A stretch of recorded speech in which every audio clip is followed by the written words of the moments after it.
Buenas, mi nombre es Oliver Miguelina y hoy le vengo a hablar sobre la motivación y la emoción.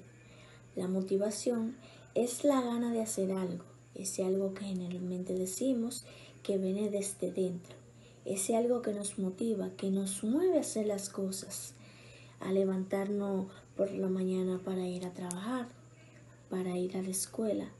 Es lo que nos motiva a nosotros a hacer algo. Lo que nos motiva que si tengamos algo pendiente al otro día, lo que nos motiva a nosotros a hacerlo, a nosotros lograr llegar a hacerlo al punto, como por ejemplo, yo soy estudiante de medicina y yo quiero lograr llegar a ser doctora, lo que yo quiero. La motivación es la parte que, ¿cómo le explico? La motivación es lo que nos motiva, lo que me motiva a yo seguir estudiando, porque yo quiero ser doctora. Es lo que me motiva a yo seguir adelante, a yo cumplir mis metas para yo llegar a estudiar medicina. Es como un empuje en muchos casos que viene desde adentro y en otros casos que viene desde afuera. La emoción. Se denomina emoción a un proceso de influidos por nuestra historia personal y evolutiva que produce cambios fisiológicos y de comportamientos que son claves para sobrevivir, como la alegría, el enojo, la tristeza, la ira y el disgusto, entre otras cosas. Como por ejemplo, es lo que la emoción es lo que define cada parte de los tipos de emociones que hay, como ya se lo había dicho. De los diferentes enfoques de la motivación. Las diversas teorías para explicar la motivación ofrecen varias perspectivas distintas.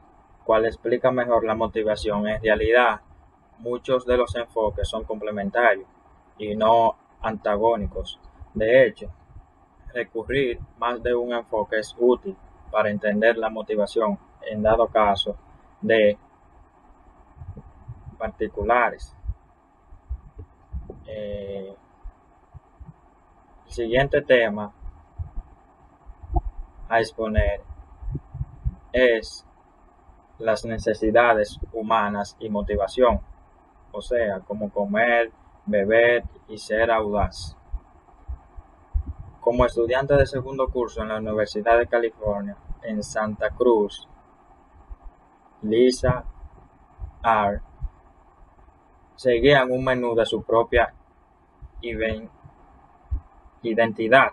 En el desayuno, ingeniería cereal o fruta, junto con 10 píldoras dietéticas y 50 laxantes con sabor a chocolate. La motivación oculta del hambre y la ingestión de comida. 2/3 partes de las habitantes de los Estados Unidos tienen sobrepeso. De este sobrepeso, casi la mitad son tan pesadas que padecen de obesidad. Peso corporal del 20% por encima del peso promedio de una persona de estatura determinada. Y el resto del mundo no se queda muy atrás. 1.000 millones de individuos en todo el planeta están pasados de peso y están en la enfermedad de la obesidad. Factores biológicos en la regulación del hambre. En comparación con los seres humanos, es muy improbable que otras especies se vuelvan obesas. Los mecanismos internos regulan que no solo la cantidad de alimento que ingieren, sino también la clase de alimento que desean. Por ejemplo, no es la cantidad de arroz que tú te comas, es el alimento que tú desees. Los factores sociales en el consumo de alimentos. Usted acaba de determinar toda una comida y se siente complementado y satisfecho. De pronto, su anfitriona, con grandes fanfarrias, que se servirá su postre, especialidad de la casa, plátanos flameados, y que pasó la mayor parte de la tarde preparándolo. Aunque usted ya esté lleno y ni siquiera le gustan los plátanos, acepta una ración del postre y se la come. Raíces de la obesidad. En virtud de que algunos factores, tanto biológicos como sociales, influyentes en el comportamiento alimentario, determina las causas de la obesidad a resultado de una tarea muy difícil. Para ello, los investigadores han seguido varias rutas. El siguiente tema sería los trastornos de la alimentación. Los trastornos de la alimentación se hallan entre las 10 causas más frecuentes de la obesidad en las mujeres jóvenes. Un trastorno devastador en la relación con el peso es anorexia nerviosa. Neurociencia en la vida. En este estudio, los participantes, pacientes con anorexia o individuos saludables, vieron una imagen de diferentes alimentos. Con esto se busca examinar su procedimiento cognitivo. El siguiente tema para exponer es la motivación sexual. Todo aquel que haya visto cómo se aparean dos perros sabe que el comportamiento sexual tiene un fundamento biológico. Su comportamiento sexual parece ocurrir de forma natural, sin mayor provocación por parte de los demás.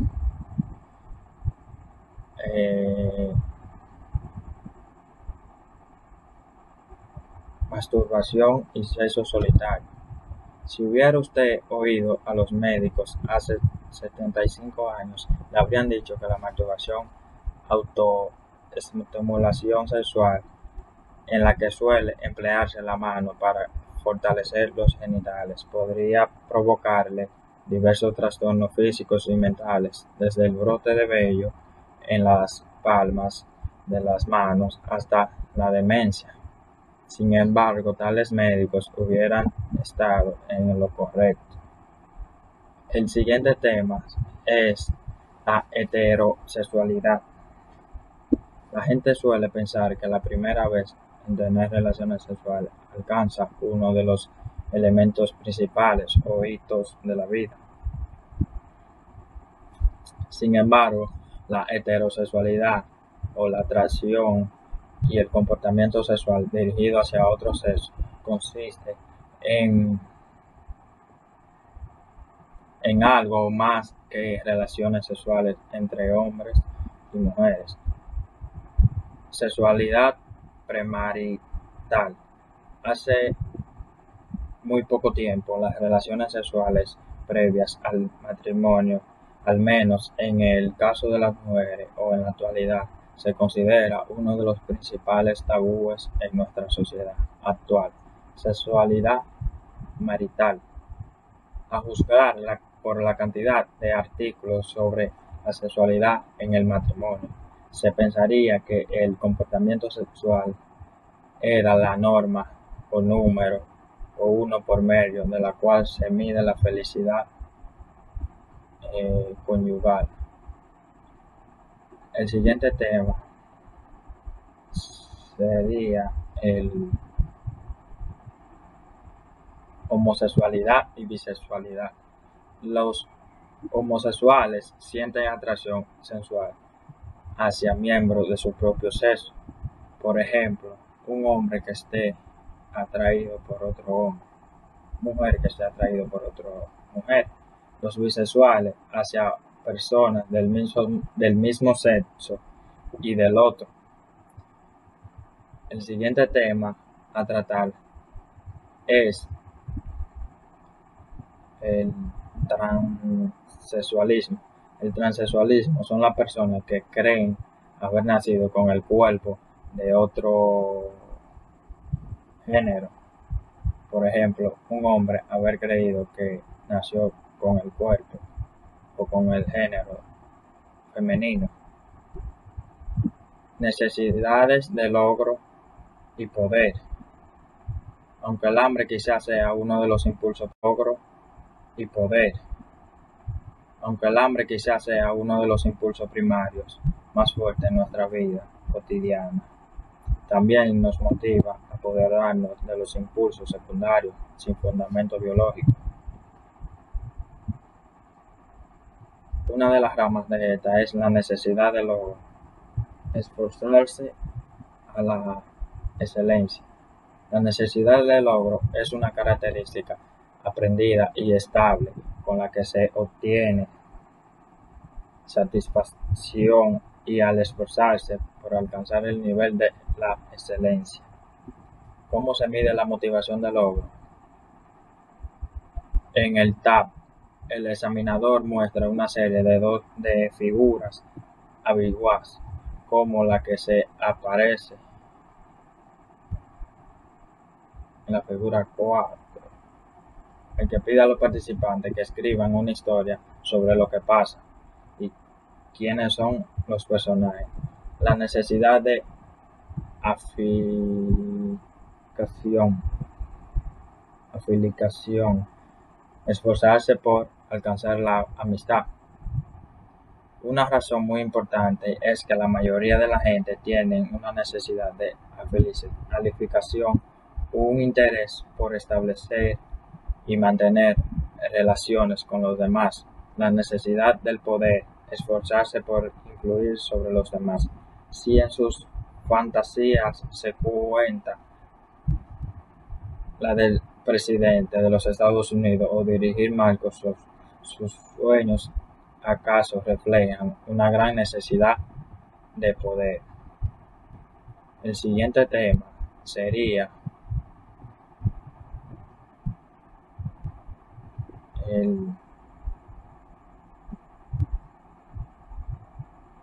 cómo entender las experiencias emocionales. Cómo entender las experiencias emocionales. En un momento o en otro, todos hemos experimentado los fuertes sentimientos que nos acompañan en las experiencias muy placenteras o muy negativas. Funciones de la emoción. Prepararnos para la acción, moldear nuestro comportamiento futuro y ayudarnos a interactuar con los demás. ¿Cómo determinar el rango de las demás emociones? Si tuviéramos que enlistar las personas con que describen las emociones en nuestro idioma, tendríamos que por lo menos poner 500 ejemplos o más. El siguiente tema a tratar son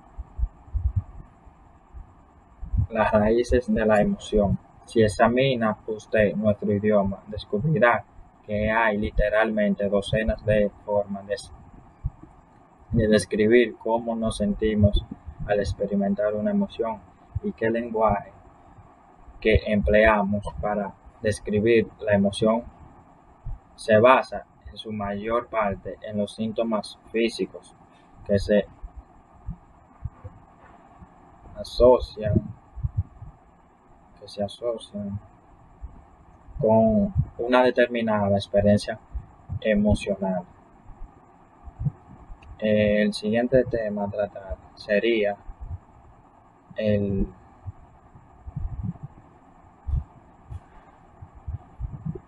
La teoría de James Lenz. Esta teoría se, eh, esta teoría se basa en los primeros investigadores en explorar la naturaleza de las emociones, de las experiencias emocionales, es dicho con llaneza, una reacción al suceso de comportamiento instinto que ocurren como respuestas a algunas situaciones o sucesos en el entorno. La siguiente tema sería el siguiente la teoría sería la teoría de Cannon-Bard. Lo más importante de esta teoría es que propusieron un planteamiento alternativo en lo que llegó a conocer como la teoría de emociones de Cannon-Bard. Propusieron el modelo que se ilustra en la segunda parte de la figura 2.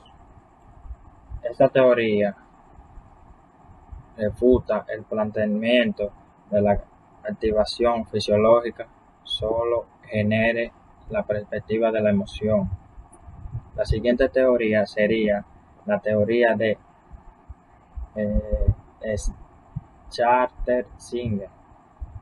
Lo más importante de esto es que en lugar de reaccionar con temor, ese hombre empieza a reírse y a actuar con júbilo.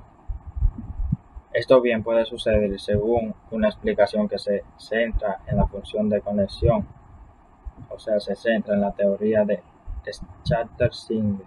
Este modelo de las emociones subraya que identificamos las emociones que experimentamos al observar nuestro entorno. Bueno, de esta unidad 8, motivación y emoción, yo pude llevarme muchos conocimientos y en primer lugar pude entender que la motivación es eso que nos impulsa, lo que nos estimula a llevar a cabo una determinada acción y en el caso de nosotros los seres humanos a cumplir metas, propósitos u objetivos que nos hayamos trazado. Para explicar la motivación existen diversos enfoques que nos dan una noción más amplia de lo que es la motivación. Dentro de estos se encuentra el enfoque basado en los instintos, que básicamente plantea que nosotros los seres vivos, tanto animales como seres humanos, venimos programados desde el nacimiento para que nuestro comportamiento se dé de manera natural y automática. También existe lo que es el enfoque basado en la reducción de impulsos, que es cuando una necesidad biológica básica no ha sido satisfecha, se crea un impulso para que podamos satisfacer esta necesidad. Existen lo que son impulsos primarios como el hambre, la sed, el sueño, el sexo, entre otros, e impulsos secundarios como la necesidad de éxito, de logro, la necesidad de afiliarnos con demás personas, entre otros. Los impulsos primarios operan en su mayoría por medio de la homeostasis, que es la capacidad que tiene el cuerpo para mantener un balance, para restablecerse a su nivel óptimo. Dentro de los enfoques también está el enfoque basado en la activación, que es donde tratamos de mantener o elevar nuestra estimulación, nuestra motivación. Si nuestra motivación se encuentra muy baja, tratamos de elevarla, pero si se encuentra muy elevada, tratamos de mantener un balance. También está lo que es el enfoque basado en los incentivos, que la motivación es impulsada por el deseo de cumplir metas y objetivos, y por medio de estas obtener un incentivo, lo que sería un premio por haber logrado esa meta, ese objetivo o ese propósito. También está lo que es el enfoque cognitivo, que la motivación se basa en los pensamientos que tengamos acerca de de una determinada acción, o sea, las expectativas que tengamos acerca de esto. Y por último se encuentra lo que es la jerarquía de Maslow, que es una sistematización, una pirámide, por así decirlo, que básicamente dice que las necesidades fisiológicas, las necesidades básicas, deben ser satisfechas antes que las necesidades de orden superior. Primero se encuentran las necesidades fisiológicas. Aquí entran lo que es el sueño, la necesidad de respirar, el hambre, el sexo y demás. Después, en la pirámide se encuentran lo que es la necesidad de seguridad. Es donde los seres humanos necesitan un lugar sano y seguro para desarrollarse. Después, estas dos serían las de orden inferior, y ya de aquí en adelante las de orden superior. Continuando con esto está la necesidad de amor y empatía, que es donde nosotras las personas necesitamos que nos den afecto, pero también necesitamos dar ese afecto, devolver ese afecto. Después le sigue lo que es la empatía, que es la necesidad de crear un concepto positivo de nosotros mismos, pero también de los demás. Y por último se encuentra lo que es la autorrealización. Aquí es donde nos damos cuenta de nuestros talentos y de nuestro gran potencial y explotamos ese potencial, ese talento a un nivel ya mayor, de una manera única. Dentro de las necesidades humanas y la motivación se encuentra la alimentación y el hambre. En estos dos influyen tanto factores biológicos como sociales. Dentro de los factores biológicos es preciso resaltar que el hipotálamo es el principal responsable de la ingestión de los alimentos. También que cambios en los niveles de azúcar en la sangre, cambios en la glucosa, regulan las sensaciones de hambre que podamos sentir. Existen hormonas como la insulina que almacenan en el cuerpo, que hacen que el cuerpo almacene el exceso de grasas y carbohidratos, lo que hace que se forme el tejido adiposo y nos veamos un poquito subidos de peso. Y también la hormona grelina manda mensajes al cerebro por medio de estímulos visuales u otros de que necesitamos comer. Dentro de los factores sociales se pueden mencionar que, por ejemplo, nosotros comemos todos los días a la misma hora, desayuno, comida y cena, sin importar que nuestro cuerpo necesite esa comida o que lo indique. También que asociamos el comer con sensaciones de desahogo y demás, y también que comemos en cada uno de los platos la misma cantidad de comida y no necesariamente nuestro cuerpo necesite la misma cantidad todos los días. Dentro de también es bueno destacar que una mala alimentación nos puede llevar a padecer de obesidad o de trastornos alimentarios como lo es la bulimia y la anorexia. Dentro del comportamiento sexual existe un proceso que comienza desde la pubertad con la segregación de estrógenos y andrógenos por el lado femenino y masculino, el estrógeno por parte de nosotras las mujeres y los andrógenos por parte de los hombres. Pero no solo son esas hormonas las que nos motivan a tener un comportamiento sexual, también cualquier tipo de estímulo, ya sea visual o auditivo, nos puede excitar y nos puede llevar a que iniciemos un comportamiento sexual. Dentro de los comportamientos sexuales que existen hoy en día podemos mencionar la masturbación, que es la autosatisfacción, es donde nosotros nos damos placer nosotros mismos o acompañados de una pareja sexual, pero sin haber coito. También está la heterosexualidad, que es la atracción, el comportamiento sexual con el otro género, con el otro sexo. También está la sexualidad premarital, que es cuando tenemos relaciones sexuales antes del matrimonio, y también la sexualidad marital, que es cuando tenemos relación dentro del matrimonio.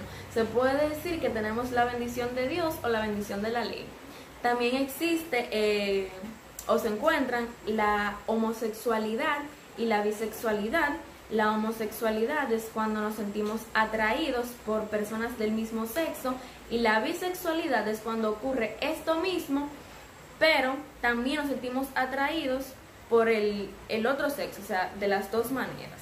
También está lo que es el transexualismo. Aquí entran muchas divisiones, como los transvestis, que piensan que nacieron en un cuerpo equivocado, en el cuerpo del otro género, al que no pertenecen. También están los intersexuales, que nacen con cierta condición, que tienen órganos sexuales tanto masculinos como femeninos. También nos motivan, además de necesidades primarias, necesidades secundarias, como es la necesidad de logro. Nos sentimos motivados por cumplir metas difíciles en gran parte, y por el esfuerzo, o sea, nos sentimos motivados por el esfuerzo de alcanzar logros que demás personas no se atreven a alcanzar cuando tienen una necesidad de logro inferior.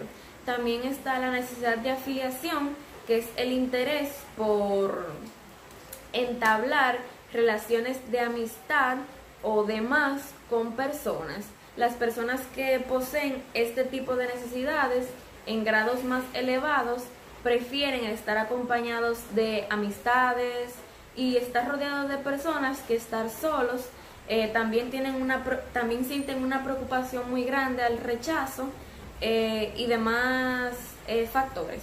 También existe lo que es la necesidad de poder como necesidades secundarias, que es donde la gente busca tener un efecto en los demás. Quiere ejercer como un tipo de poder y que las personas lo perciban como alguien poderoso y alguien superior. En la comprensión de las experiencias emocionales, puedo decir que las emociones son los sentimientos que experimentamos en reacción a estímulos externos. Emociones pueden ser alegría, tristeza, miedo, enojo, preocupación y demás. Las funciones de las emociones son prepararnos para la acción, moldear nuestro comportamiento futuro y ayudarnos para interactuar mejor con las demás personas. Existen diversas teorías que ayudan a entender de dónde y cómo surgen las emociones. En primer lugar, tenemos la teoría de James Lange, que plantea que experimentamos las emociones como resultado de una reacción por parte de los órganos internos, de nuestros órganos internos. Respuesta llamada experiencia visceral. Pero los cambios fisiológicos, o sea, los cambios viscerales por sí solos no explican el surgimiento de las emociones. Entonces, esto da paso a otra teoría llamada la teoría de Cannon-Bard. Esta teoría nos plantea que tanto las experiencias viscerales como las respuestas emocionales surgen al mismo tiempo. Aquí y que son producto del mismo estímulo externo. Por ejemplo, un estímulo externo sería que si yo veo a la persona que me gusta, esto puede provocar en mí una emoción de alegría, pero también puede provocar que yo me sienta nerviosa y que sienta las llamadas mariposas en el estómago. Eso sería una experiencia visceral. Y la felicidad de ver a la persona que me gusta sería la emoción que yo sentiría. Entonces, aquí en esta teoría ocurre un proceso, y es que el tálamo es el sitio en donde llega la primera respuesta emocional. Luego, este envía una señal al sistema nervioso autónomo, que es por el que experimentamos la respuesta visceral. Y por último, comunica un mensaje a la corteza cerebral al mismo tiempo que manda el mensaje al sistema nervioso autónomo respecto a la naturaleza de la emoción que hemos experimentado.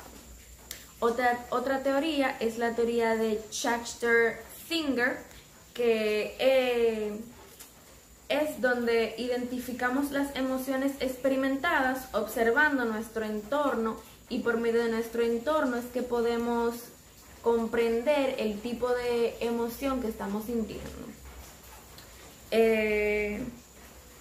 Determinadas emociones producen en nosotros la activación de diferentes partes del cerebro. La amígdala es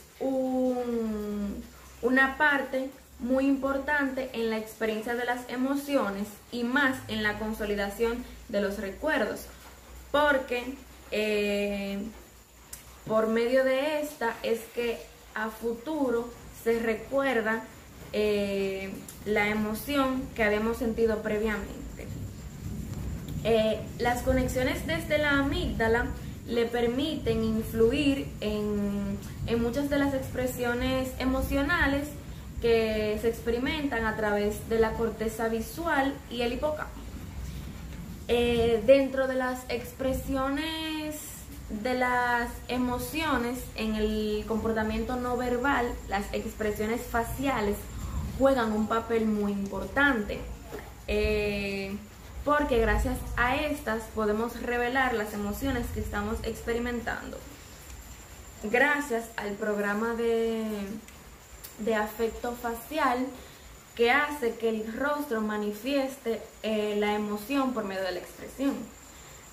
También la importancia de las expresiones faciales la explica la teoría de realimentación facial, en donde las expresiones no solo reflejan una emoción, sino que mandan un mensaje al cerebro, proceso llamado realimentación muscular al cerebro, que produce una emoción similar a la experimentada. Por ejemplo, si yo me siento triste y sonrío, a mi cerebro llega un mensaje el cual produce o el cual hace sentir una emoción parecida a la de felicidad, porque si sonreímos, esto quiere decir que nos sentimos alegres, nos sentimos felices. Esto es todo por mi intervención. Muchas gracias.